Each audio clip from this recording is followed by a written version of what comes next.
In the beautiful London at Blockchain Live, and we're here with Richard Crook. How are you doing, Richard? I'm doing well. It's an exciting time and an exciting place. All right.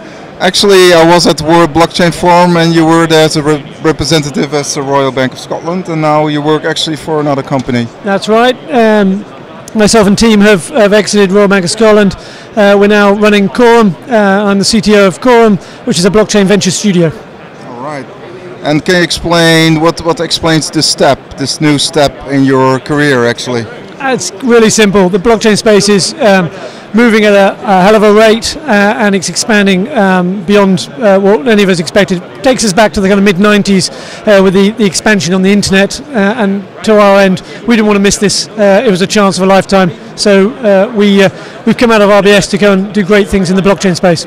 Right, so you actually have a few colleagues from RBS joining and making this startup, actually. So the team and I that were over in Royal Bank of Scotland have now exited and are now inside Chorum and looking at building some of these exciting ventures. All right. So how can we describe Chorum as like a VC looking for ICOs or other ventures? It's a venture studio, so we've got venture capitals. We're not trying to copy that. You've got incubators and accelerators, not trying to copy that. Chorum is about building ventures, so it's a venture builder, and we've got a book of ventures that we've got coming up, some of which I can talk about, but let's do that another day.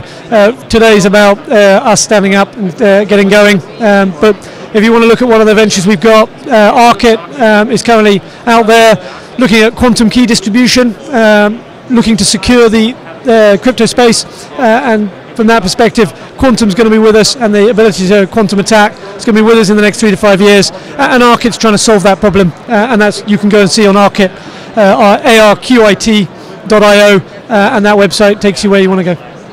And are there any other sectors or industries that are actually very likely to be disrupted by this blockchain technology? I think if you look at it from a broadly what blockchain gives you, which is a solution to a decentralized problem, you have a decentralized problem or challenge inside your business or industry. Most industries have got some sort of utility, unloved utility in the middle of their industry, and it's those that we believe we can assist solving that challenge with Chorum. Also supply chain or other Doesn't matter where you are. If you're in a defense industry with a supply chain, you could be in the telco space, you could be in financial services, and financial services is definitely one of the big ones. But there are a number of industries who've all got a decentralized problem. They have to come together as competitors to solve a challenge, and that is where we are looking to help them. And looking back at RBS or the financial sector in general, what kind of problems do they have? What kind of disruption are we looking at? So in the financial services space, I think you've clearly got a decentralized ecosystem, but with a very incumbent market infrastructure.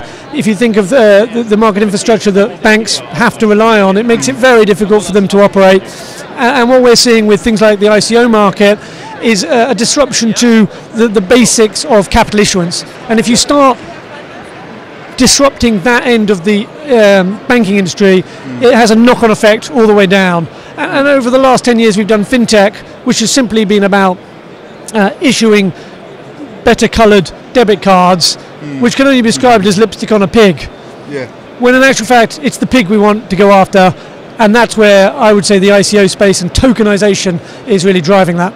All right, and the ICO market is still thriving. I heard some sounds from GVK Crypto, like the ICO market is gone or dead. The ICO market is very rapidly evolving and maturing. What you're actually seeing is a classic move out of the Wild West, which is what we've seen for the last year and a half, and a recognition that we have laws, we have regulation, it's there for a reason, and you have to comply to them. And that's what's happening in every jurisdiction, doesn't matter where you operate. You have laws, they're there for a reason, comply with them, and we'll have a better market. But that market will be built on a new type of technology which gives the actors in that market, both regulators, issuers and investors, a phenomenal leap in your ability to globally reach to your investors rather than the national or domestic one that you currently have. And if you look at the regulation, I mean, how are ICOs actually regulated in the UK right now? I mean, are they regulated or? Oh, absolutely they're regulated. If you're doing something to do with equity or something to do with debt, then you are regulated by the FCA. Like a utility token or?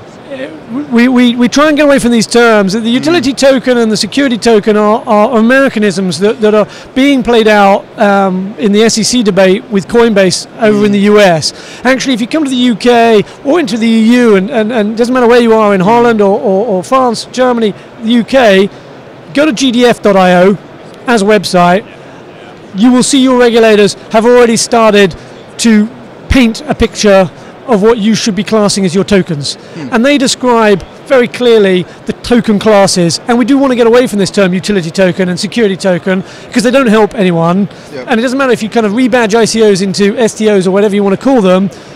Actually, you need to listen to your regulators. Doesn't matter which jurisdiction you're in. GDF.io is a really good framework that people have put out there that gives everybody a chance to understand from a European's perspective, how do I operate? All right. And lastly, I mean, what are your 3 favorite ICOs? I gave you some thinking. No, that's okay. That's really simple. I've been in this space for a long time. I think I was attracted to Ripple right at the beginning. Yes, I played with Bitcoin, but if you wanted the altcoins, my 3 favorites.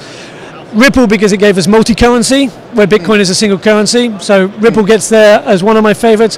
Ethereum, and ETH.